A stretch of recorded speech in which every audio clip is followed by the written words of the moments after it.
Okay, so now I want to talk to you about a thing called cycle 5 and how that's very important to learning how to play the guitar and just how to learn music better. Cycle 5 basically is a way to move through all 12 keys, and there's 12 different keys possible, or 12 different scales. And whatever you're going to play on the guitar, it's best to do it in all keys, and the best way to do that is cycle 5. So if we were just on the guitar here, and I was playing a C chord, if I was going to go cycle 5 going down a fifth, I would go down to F. Right? Now if we thought of F up here and I went down another fifth, I'd get to B flat. And then I went down to an E flat, we'd have to go up here, but you know, we ran out of room on the guitar. So if we had our E flat here and then we went down to A flat. So you get the picture. I'm just continually moving down basically 7 frets to get to the next key. And I've given you a PDF along with this to show you that it's going to go C, F, B flat, E flat, A flat, D flat, G flat, B, E, A, D, and G. So let's say you're learning chords. It can be a very good way to learn your chords in every key, and I'll show you that to you in a minute. Or if you're playing scales, it's a very good way to go through and learn all your scales so that you're going through all the different keys and learning them. This is particularly important when you're playing jazz because there's going to be lots of different times where you're going to have chords in many keys or scales that you need to know in many keys. So using the cycle 5 method is a very good way to help you learn. So now let's take a closer look at it. If we started up here with a C bar chord, all right, and we wanted to go cycle 5, we could go down a fifth. So we're going to go down 7 steps down to, or frets down to an F, right? So now if we wanted to go down another 7 frets, obviously we'd run out of guitar neck. So if we thought of our F up here and went down 7, we'd get to B flat. So far we went C, down to F, down to B flat, even though we went up. Then we would go down to E flat. Of course, we don't have it here, so we're going to have to go up here to get that E flat. And then if we went down another fifth, we would get A flat. Down another fifth, we get D flat, but it's off the neck. So we have to go up here. And then down another fifth to G flat. Down another fifth, we got to actually go up. Down another fifth, you could play it with an open E, but you could also play it up here. And then down to A, down to D, which we got to go up for, and then down to G. Now I've listed all these in a PDF so that can help you learn these, but this is a great way for whatever chord you're practicing once you get into the bar chords, is to just use that as a system to learn.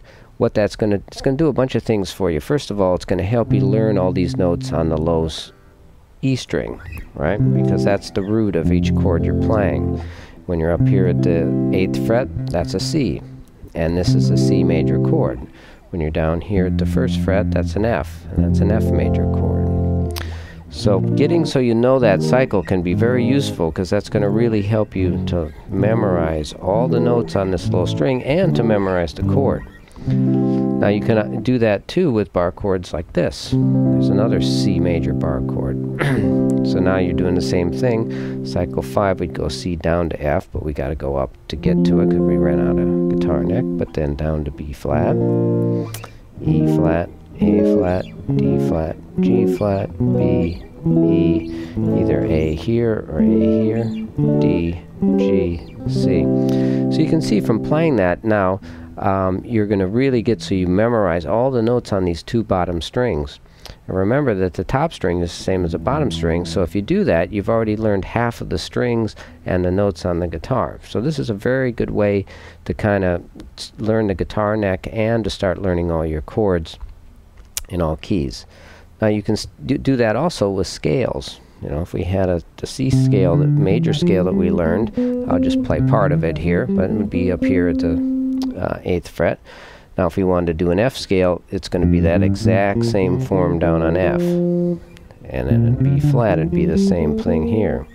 E flat, A flat, D flat, G flat, B, E, A, D, G.